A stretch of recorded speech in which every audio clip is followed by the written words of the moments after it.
Okay, so what we've got here is the ship's belt from H.M.S. Totnes. This dates from 1916 when the vessel was launched, and Totnes was one of 32 vessels that are known as the Racecourse class.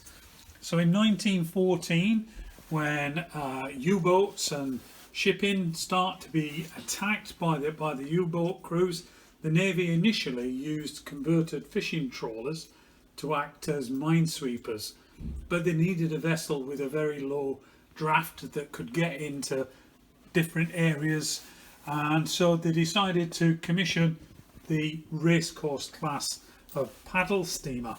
And you can see one here.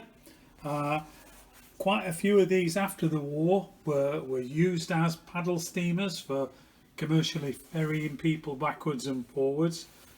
But the one that we've got is off a ship known as H.M.S. Totnes. She was commissioned and built for the Royal Navy and was launched in May 1916. But in December of that year, she was in fact attacked by a German U-boat, the U-6, which caused damage, but fortunately Totnes was able to be repaired, and she eventually went on and served right through the war and was eventually sold off in 1922. So it's quite a heavy cast brass bell,